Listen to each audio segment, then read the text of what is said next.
Hello my friends, welcome to another episode of Stephanie's Stamp Pad, where every Wednesday we get together and we make a card. Today's card is a fun, beautiful floral, and we have two flowers that are stamped, we have some leaves that are stamped, and it's on a charming stand-up. I always get step-ups and stand-ups mixed up, but you can see the stand-up back here, but isn't it beautiful? Now, for today's card, we're going to use two different products mainly. We're going to use the flowers and tags that I designed for Sizzix. This is number 659206.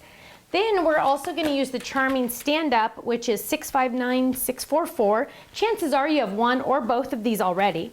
We're also going to be using the banana and the guava ink pads.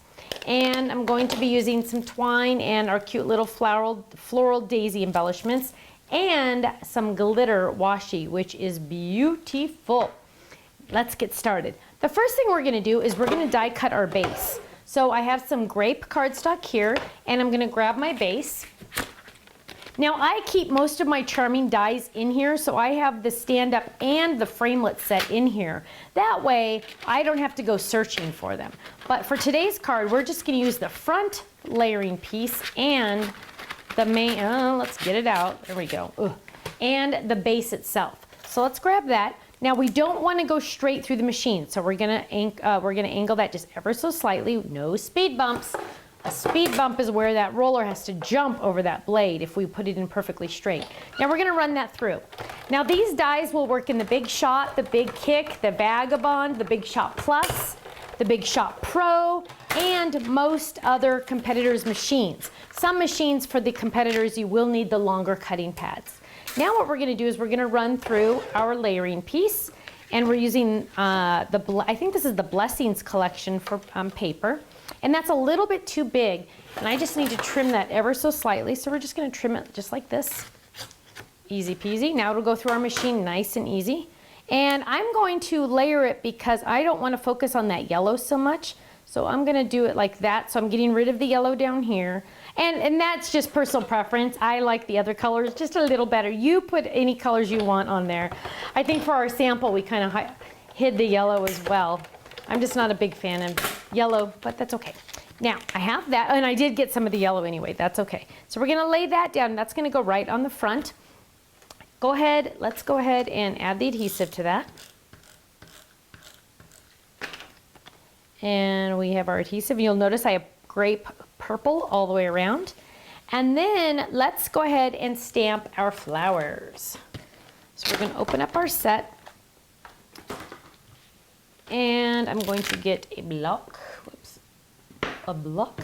We're going to stamp the one flower onto white. These stamps have been used, so I don't need to condition them by stamping them on scratch paper. I'm going to ink it by lightly tapping. Don't press hard because you'll get ink all over. And we're going to stamp. Now, of course, I am using my secret weapon underneath, so I get a beautiful image. Then I'm going to stamp my other flower. Normally I'd clean that or not, but whatever. Then I'm going to stamp my other flower in banana, and I need a piece of yellow paper, and I don't see a piece of yellow paper. Did I lose my yellow paper? Okay, well, pretend I stamped it. I already have one stamped. Pretend I stamped that one in yellow. Okay, now what we're going to do is we are going to ink these. Now this is where the fun happens. I have my originals, and I have ink. Oh my goodness, look what happened. I got ink all over me. That's what pants are for. That was a extra juicy Lucy. We're going to move that over. It was on its side too long. Now I have my beautiful stamped images, but I want you to see what it looks like when you ink them.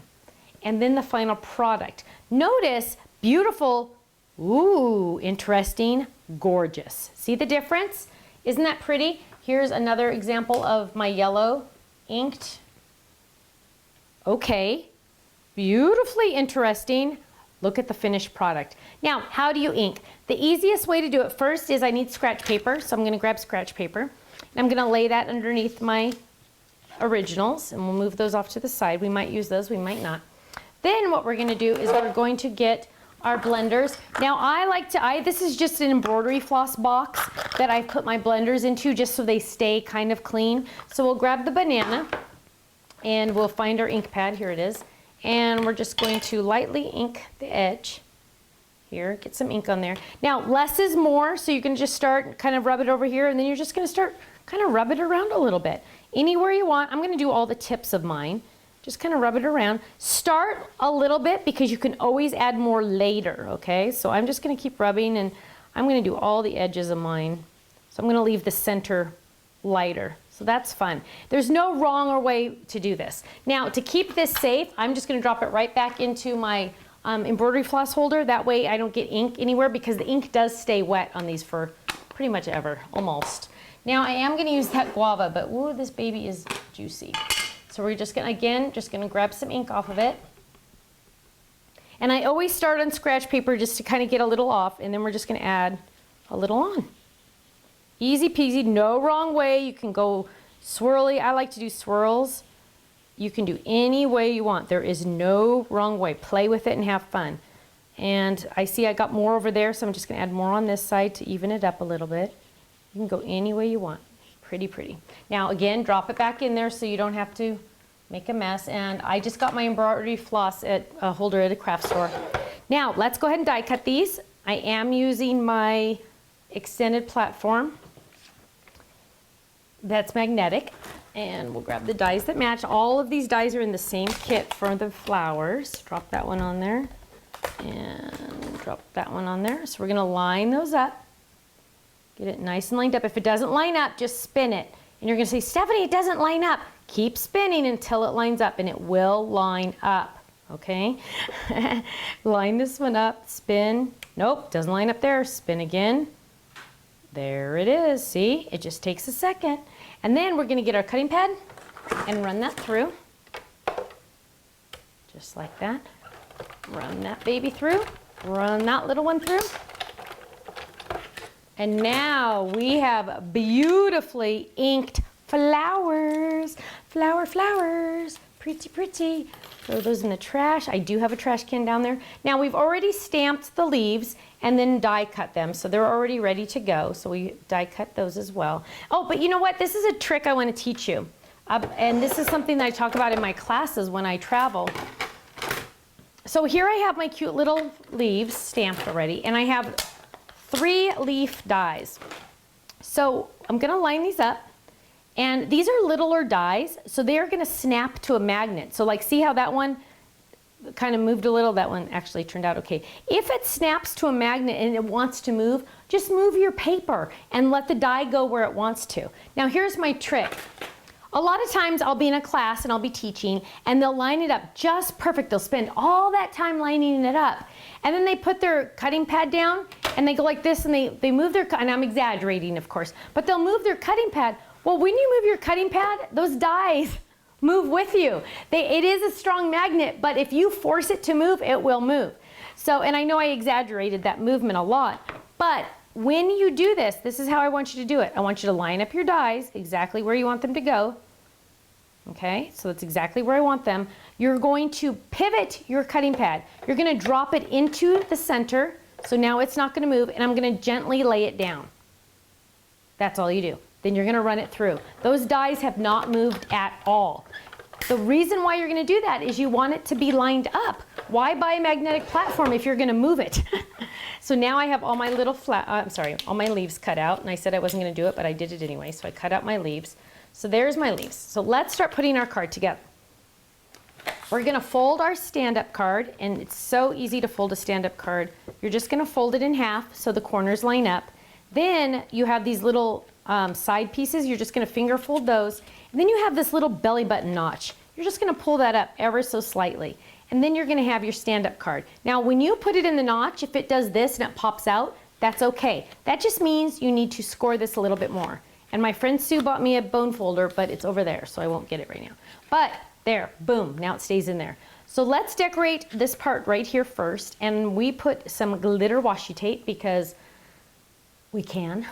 Glitter washi tape is just too pretty not to use. So we'll just add that. And then I'm going to trim that. I don't know where these scissors came from. Trim that.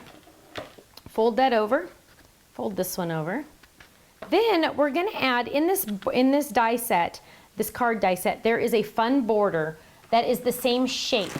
So we're gonna use that. And actually I used a different one for the sample. So let me see if I can, oh, there it is. It looks more like flowers. There's 2 in here. So let's see if I can find it. Or I just saw it a second ago. Where'd it go? La la la. Oh, there it is. It's hiding as we empty out everything. Okay, so there are 2 borders. I'm using the one that looks more like flowers. So it's the same shape, but it's just turned on its side. And I'm going to use Sizzix adhesive sheets because it's the best thing in the world, so you don't have to worry about adding adhesive later. So I have just an extra piece here. I'm gonna lay this down right there, and I'm going to cover that up. Now, I am gonna trim this extra piece, the extra adhesive off, because if I don't, it'll get sticky, and sometimes when I'm lazy, I don't do that, and then it gets on my cutting pad, and then it makes a mess, and then it's horrible. So don't make a mess like Stephanie does. Okay, now I have Sizzix cardstock that's adhesive on the back. I'm going to lay this down. Now again, no speed bumps. We don't want to go this way. We want to go long ways through the machine. And I have room to do 2 on here, so I'll save that for later. So we'll run this through. Easy peasy. And just for kicks, I'm going to grab a little pen, this is just a gel pen, you can use any pen you want, and I'm just going to add little dots on the inside of this. And I'm leaving the die there now so I can really try to get it centered better. If I took the die off, I might not get these little dots as centered as well as I would if they're there, so I'm just going to take advantage of that. Add some little dots. You can never have too much doodling. Then I'm going to pop that out, and I'm going to peel the adhesive off. And we'll add that to the bottom. See how easy peasy this is? The cards always look so complicated, but when you break them down into steps, they're really easy. Now we're going to add our flowers and our leaves, so let's do that. So let's add this flower. And if we wanted to, we could also add foam squares to the back of these. And this one's gonna go behind. I'm going to add that right there. Now make sure you don't have adhesive. See, I kind of messed up because I have adhesive on the back of that, so I need to turn it a little.